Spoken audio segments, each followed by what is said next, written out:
Well, good morning, everyone. TNT here. All right, so it has been a long, wet winter here in the lower mainland of BC. We got about 3 months straight rain, and if it wasn't raining, it was very cold out and or sleeting or snowing.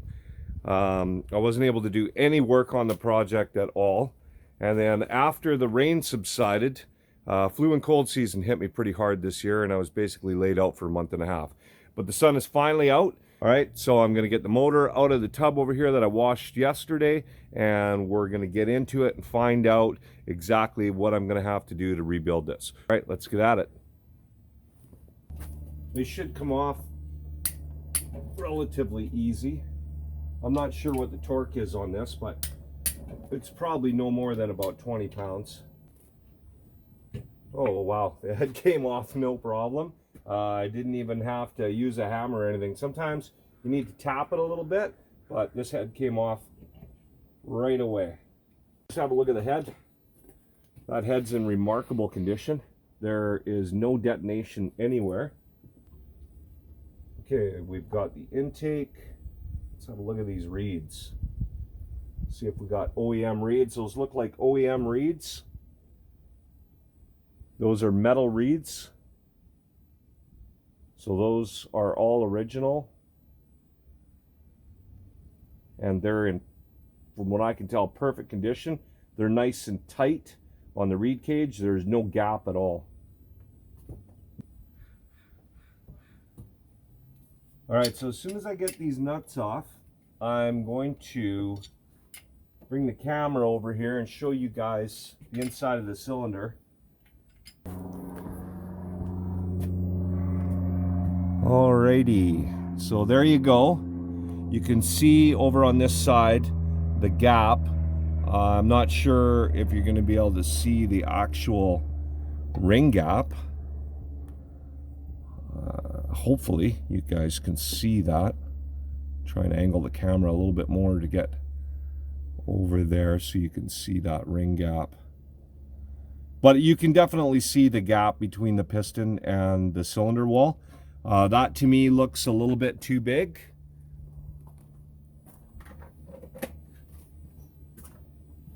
So you can see this is a rubber mallet. I got chunks of it missing all over the place. Nice and soft. We're going to give it a couple wraps on the front. And then a wrap on the back. And it's already lifting up off of the engine. So let's see if we can just rock it and pull it right off. And there we go.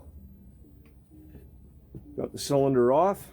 So there's the inside of it. I am seeing zero issues at all inside that cylinder. There's nothing anywhere. No gouging whatsoever. But one thing I do see in this cylinder, which worries me a little bit, is she's pretty thin down here. Now, I don't know why companies do this. I mean, maybe because it comes in your toolkit that you get with the bike when you buy it. A lot of these older bikes came with a little tool bag. So they want you to have easy access to this part. I don't know why, but almost everybody puts Phillips head screws in these bikes back in the days. And you know what winds up happening? Guys tighten them up too much, and then they strip the Phillips, and then you can't get them off. I don't know why they didn't just put, you know, the same cap screws that they put in the rest of the bike. That's what I put on when I'm done. And then I just make sure that I've got a multi-bit screwdriver with that size in my bag. All right, so we got that off. It looks like this has sealed up properly over time, and I don't see a lot of rust or anything in here. That's a good sign. A lot of times guys take these off. I have no idea why they take it off unless it's been a rebuild, because you really don't need to be going in there unless you're changing out a clutch cable on some bikes. This bike, the clutch cable does not go inside that stator cover. You really don't need to be going in there. I mean, there's sometimes you can do some timing advancements, but a lot of bikes, the timing's pretty much locked unless you start adapting the plate in behind this. Oh, check that out. Oh, well, here we go. Huh. Wow. Look at this, guys. I can take the nut off by hand. Not good. Not good at all. Oh my gosh, please let this all be in one piece in here. Holy cow. I can't believe that. That is a bit of a disappointment. I'm hoping that everything is in good shape in here. I'm having difficulty getting it off already. I think that's just the washer though.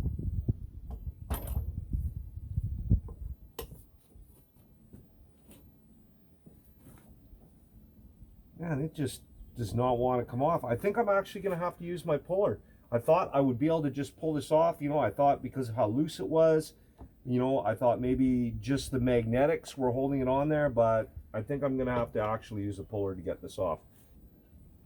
What I may have to do is get a block of wood and put it underneath my piston here, because I don't know if I'm going to be able to hold on to this. I'm kind of surprised that I have to do this at all.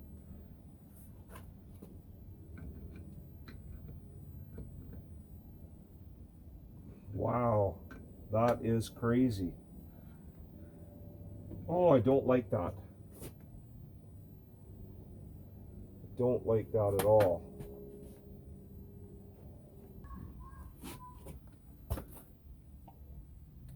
Oh my gosh, this is just absolutely ridiculous.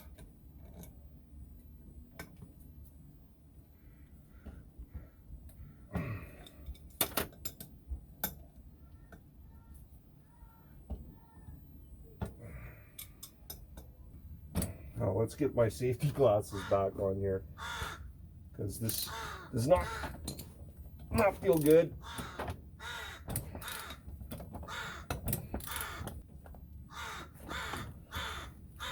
Oh my gosh, that is insane.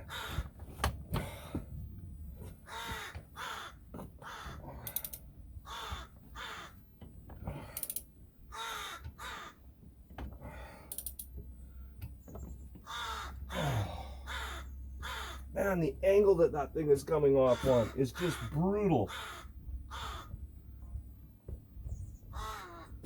Don't understand that at all.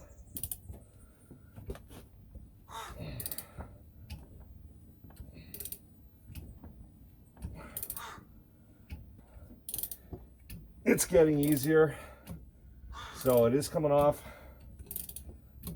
I'm probably gonna have to take the crank and maybe send it off somewhere and have it checked out to see whether or not it's savable.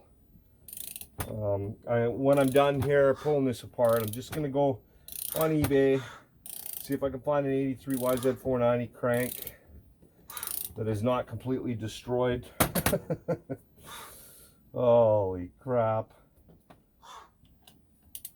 Oh man, there, we got her. Let's see what kind of evil damage. Oh yeah. Yeah, so guys, the crank is completely destroyed. I have no idea what happened here. You guys are gonna get to have a look at it right now though. Look at the holes. We got one there. Look at that. Got another big hole right there.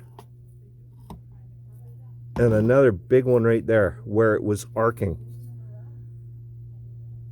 I have never seen anything like this. If you've seen something like this, please leave some comments and let us all know what happened.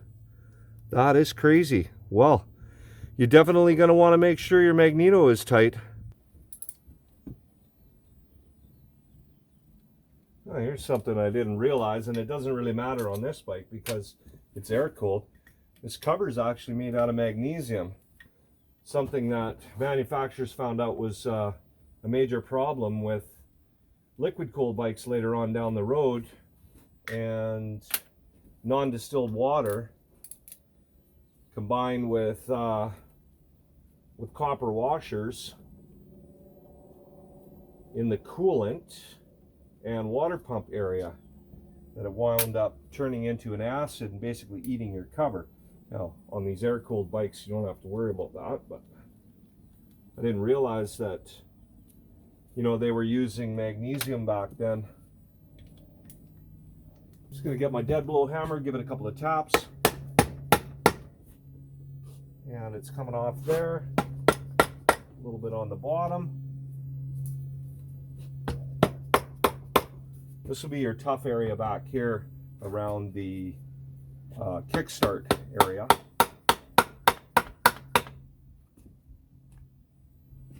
And I think another thing is the dowels. This has got some pretty big dowels on it. That's the problem I'm having up here at the front right now. There we go.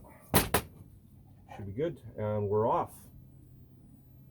So you have a look in there, you can see the oil color, like I said before, is gray, which means we've got a bit of metal in there. It's more than likely just the clutch. So this has been open once before. I can see right now that I've got a different bolt holding on one of the clutch springs than the original. So the clutch has been changed out in this bike.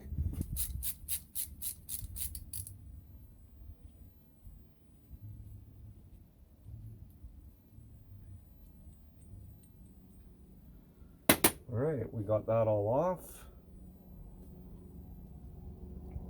Oh, that's different. This has a nut on the outside of this.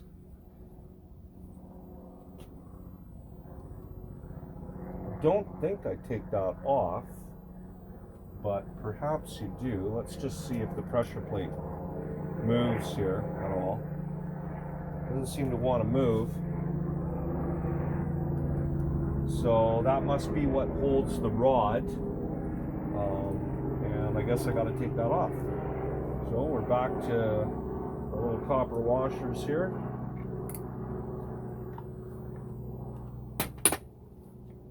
Yeah, that is what holds this rod in place. Honda's, this usually fits over top, and it's got a little hat and a ball bearing in it. This rod actually bolts right to the pressure plate, which works just fine. Now that pressure plate should pop off of there now.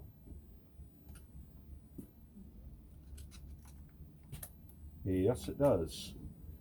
We'll be able to get all of these clutch discs and pressure plate off all in one.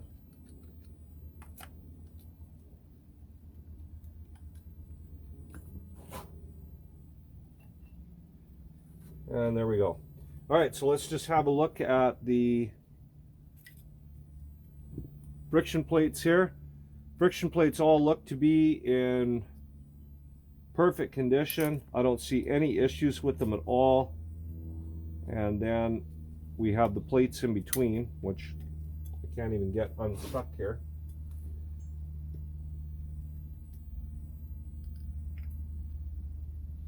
But they're all in perfect condition too. I'll break all of this apart at a later time and have a closer inspection of it, but there's no sense replacing the clutch if there's absolutely nothing wrong with it.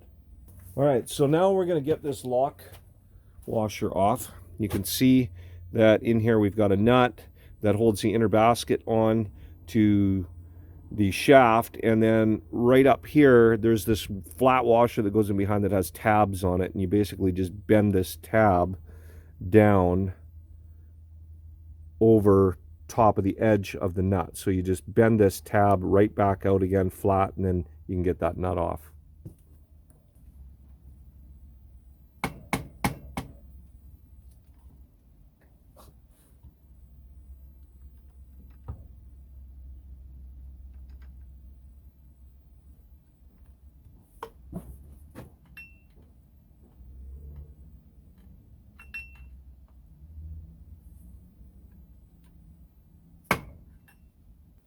So here we've got another tusk tool, and basically what you do is you put it in these grooves. You don't have to get carried away at how tight you have this. You don't want to damage anything. We've got that locked into place. Now, as long as these guys have not tightened this nut up too tight, you should be able to break it free. And that's perfect. That's exactly how tight you want that nut. That was probably about 50 pounds instead of what I see some people do and torquing it up to around 100 pounds.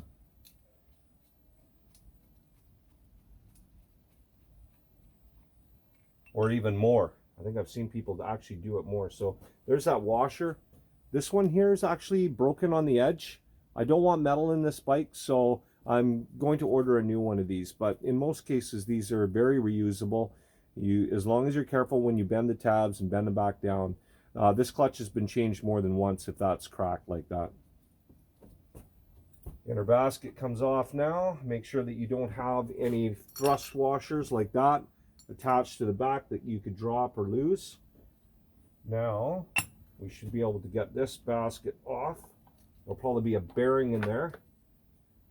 And in this case, there is no bearing. Okay, let's see if we can get the main drive gear nut off.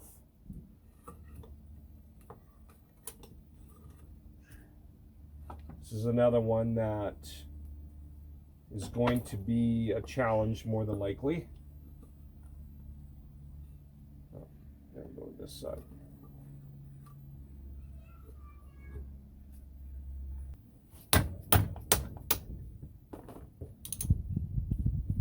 Okay, we got it. Didn't take too much.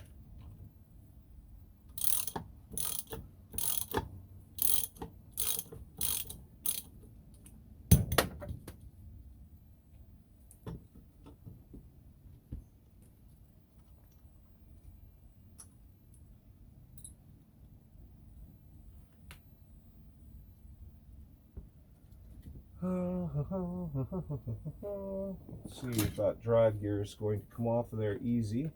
And yes, that's good. Oh, look at that. So the main, I'm going to show you this. We'll bring the camera over. What happened is the main crank seal on this right-hand side went. You can see it's torn in there. The spring popped out. And I'm pretty sure oil got inside. We'll find out for sure when we split the motor and pull the crank apart. I'll be able to see if there's any oil in there. But I'm pretty sure that that was going on. Everything else in here looks to be in really good condition. I'm not seeing any crazy wear. I'm not seeing any breakage or anything like that. I'm so intrigued by this bushing and the channel that is slotted around inside it. For lubrication of the clutch, no bearing. You know, the clutch housing has a brass bushing in it, and then this bushing right here provides oil to zip around in there. And it was nice and tight too. It wasn't loose or anything, which is awesome. Now that could be because this is possibly a low usage bike, or it could be just a great design. So here you go, really cheap tool. This one is made by Tecton. Basically what it does is it's got an end on it that you can hammer on, and then inside it's got a bit of a drive that torques it to the left or right depending on which way you have it turned. Always just put it down on something and just make sure that when you're pushing down on it, it's going the right direction, that you haven't switched it somehow, or you wind up trying to tighten this rather than loosen it right now. You just put it on there like that, give it a good wrap, and that should have loosened it up, which it did, just like that. This idle gear between your clutch and your kickstart gear is put on with a snap ring, so we're going to have to get that off with a pair of snap ring pliers. We got it on there, and I got it off. This is another good place where I should have been wearing my safety glasses. Please wear your safety glasses when you're doing stuff like this. This could have snapped off. and caught me in the eye. Now there's a washer here as well that you need to watch out for. You see it? Probably another thrust washer in behind that. There's always washers in behind these gears that you need to be looking for. So there, we got one on the back and one on the front. And I'm just going to put all of this together. Now we're going to move to getting off the little holder here. Hopefully you guys can see that. Right down in here we've got this little spring-loaded holder that holds your gears in position when you shift gears. This can always be a bit of a challenge to get on and off of here because the spring is loaded up when you're putting it on. Now I'm trying to see how this one actually sits, because the Hondas I find very difficult to get it into position. Once again, let's put our safety glasses on, shall we? So as not to have something pop off and get me in the eyeball. Okay, so that came off fairly easy. And the spring itself is actually not that difficult to put in. So the spring goes on first, and then this loads up inside it. Again, look for washers. This one doesn't have any washers. It actually has a bolt that has a built-in groove and washer on it.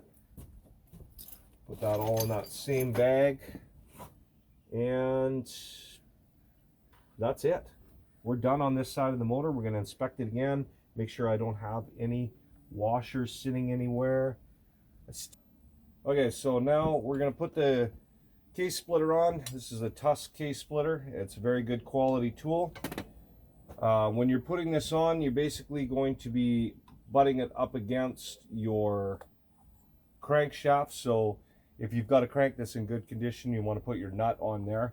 You're going to be cranking this bolt inside here up against the nut that is on your crank. In my case, my crank is shot and I can't get a nut on there, so I'm just going to be going straight onto it.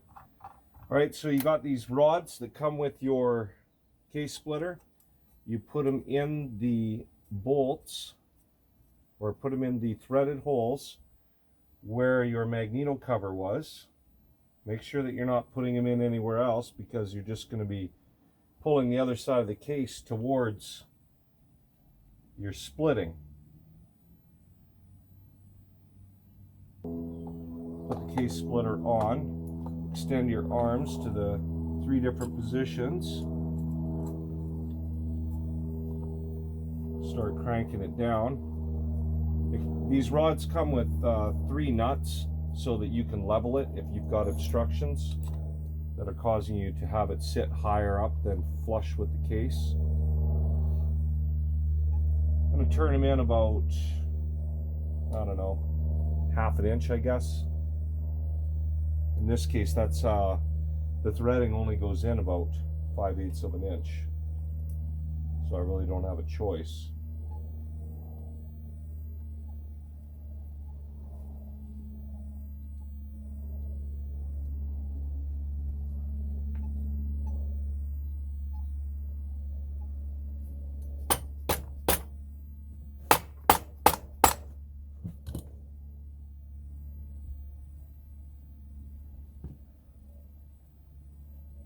All right, spin all these nuts down and tighten your arms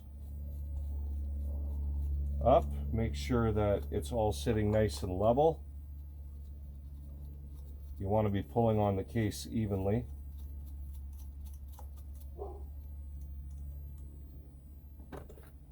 There we go, they're all sitting nice and level. I'm going to give you guys a closer view of this. Crank that down tight up against the crank. All right, and then we are simply going to crank on this bolt right here, and it is going to split our case. Now, if you're having trouble, you take a dead blow hammer at the back. This is where it'll be starting to tighten up and not come apart. And you can see that mine is starting to come apart now just by tapping on it like that. And then you simply come back up here and start tightening up on this bolt again.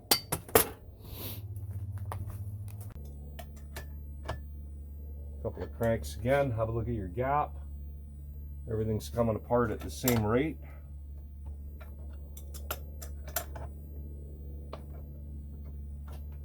Have a look again. Yeah, everything's coming apart just perfect.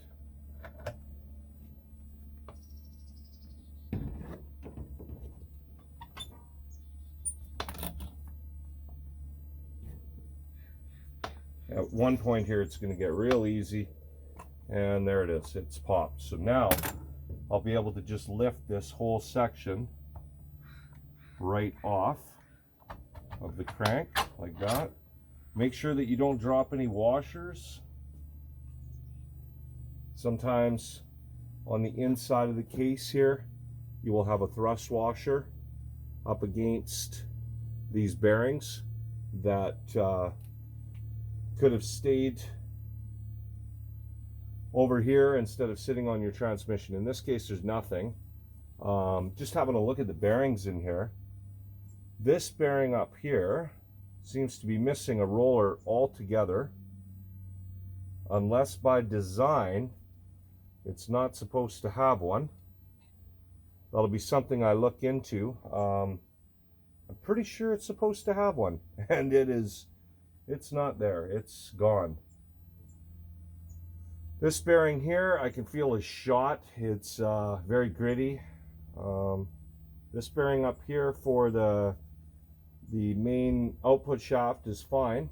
I can see I've got metal in the bottom, but the main part of the case looks good. The crank bearings themselves spin very freely, so that's good. All of that's going to get changed. I'll be changing out all the bearings in here, but it's good to see that the inside of the case is in good shape. Crank's almost out. I might be able to actually keep tapping that out.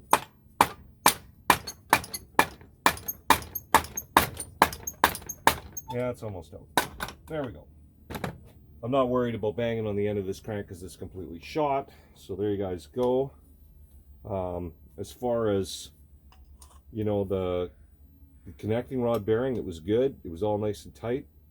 Connecting rod actually looks fairly new. Crank was in such good shape. It's a real shame that it's destroyed. Piston was still in pretty good shape. A little bit of wear over here on the intake side. Might have had a lean situation at some point. We're going to measure this piston up. We're going to see what size it is. It's got a number on it, so I could always look that up. And then do some measurements on the cylinder and find out where we're at.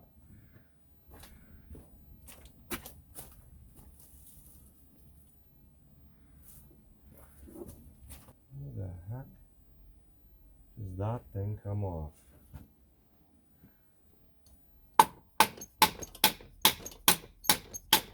Well, there you have it.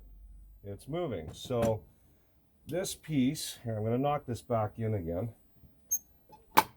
So there, you can see that this bushing has started to come off, but holy crap, that's quite the fit that bushing has on there. It's got a washer in behind it and then a bearing in behind that, and this thing is just not coming off. So I got to tap it all the way out. Now what I'm worried about is this arm over here. This gear set, I think I can actually get this set out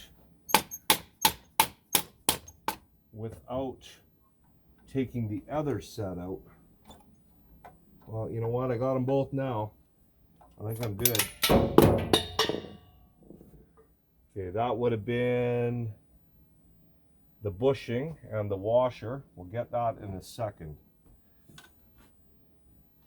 Let's just turn this whole thing around now, so we can actually see what I've done.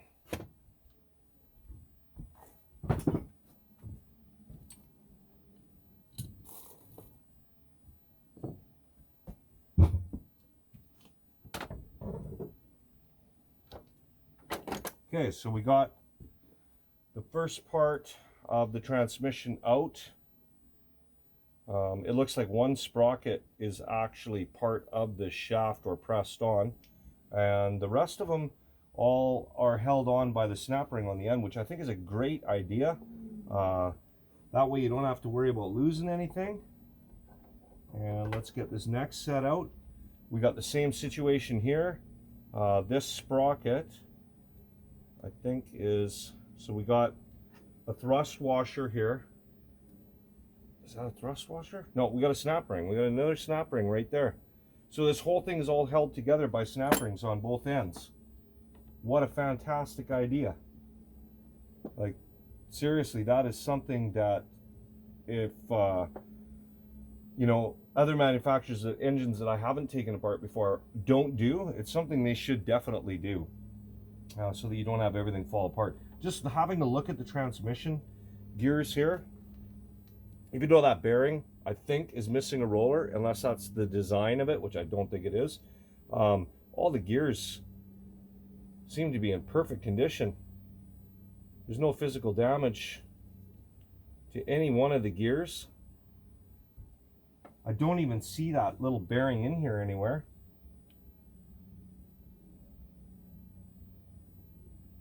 All the teeth are still there, and they're all in perfect condition.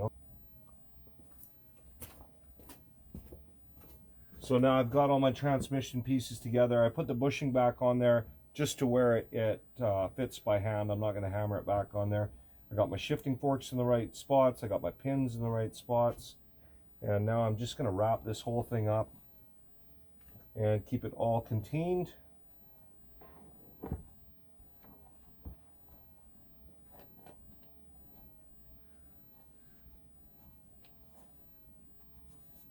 And put the whole thing into a container of some sort. In this case, it's all going to go into a Ziploc.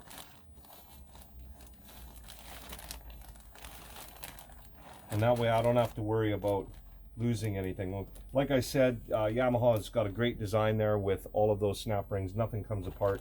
In other motors, everything can basically slide off those shafts, and some of the thrust washers are different sizes, yet they still fit on the inner diameter of the shaft.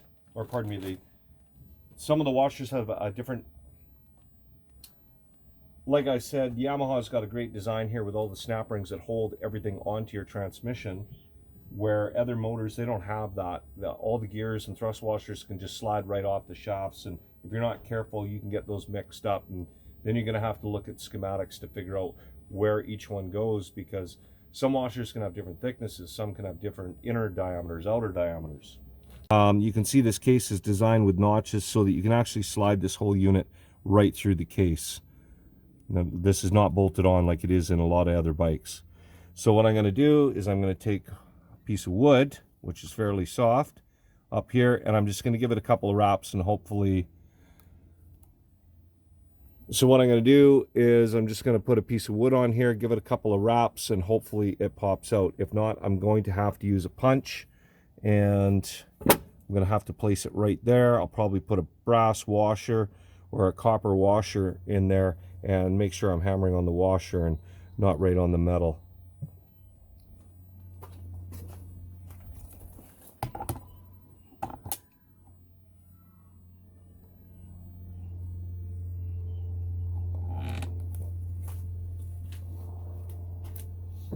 All right, let's see how far we get with a piece of wood. And try not to break my stand.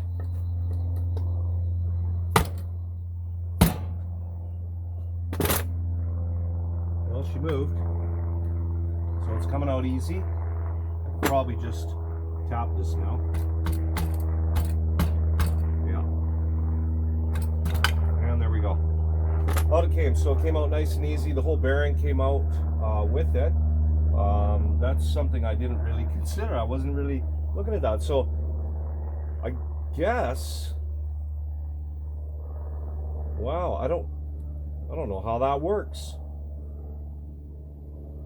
So it'd be my guess that this is press fit on there, or is it threaded on there? It looks like, to me, that it has a small, darn it, what did I do with my little tool there?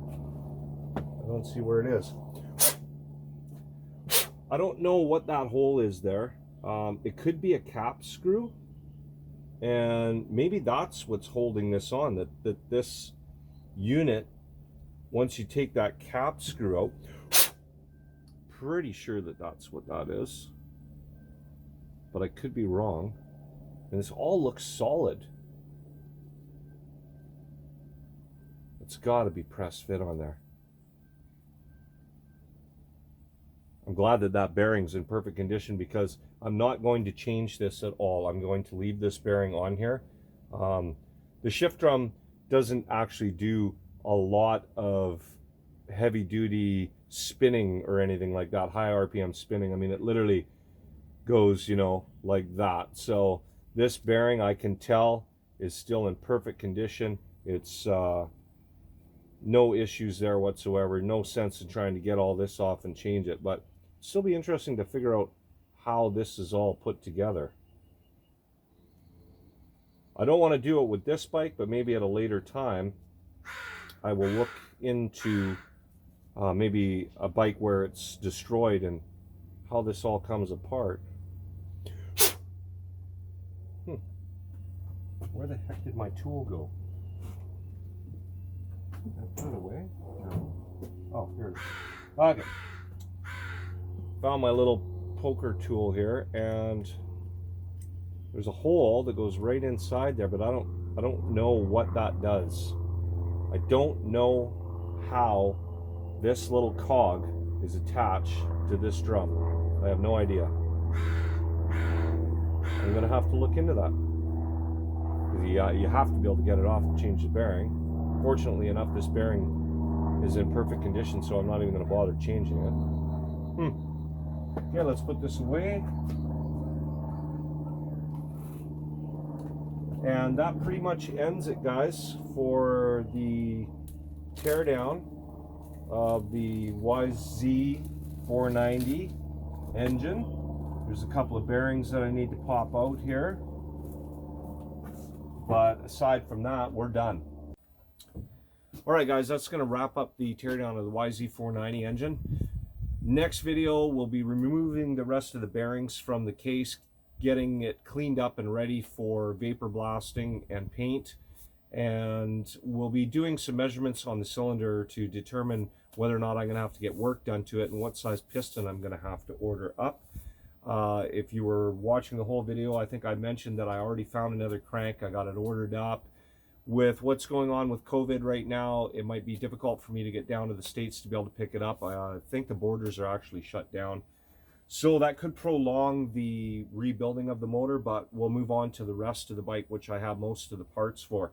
So I want to thank everybody for coming out and watching my videos. If it wasn't for you guys, I wouldn't be doing this. I greatly appreciate all your positive comments. And if you're new to the channel, please subscribe, share with your friends, hit the little bell there to get all the notifications, and I'll catch you all next video.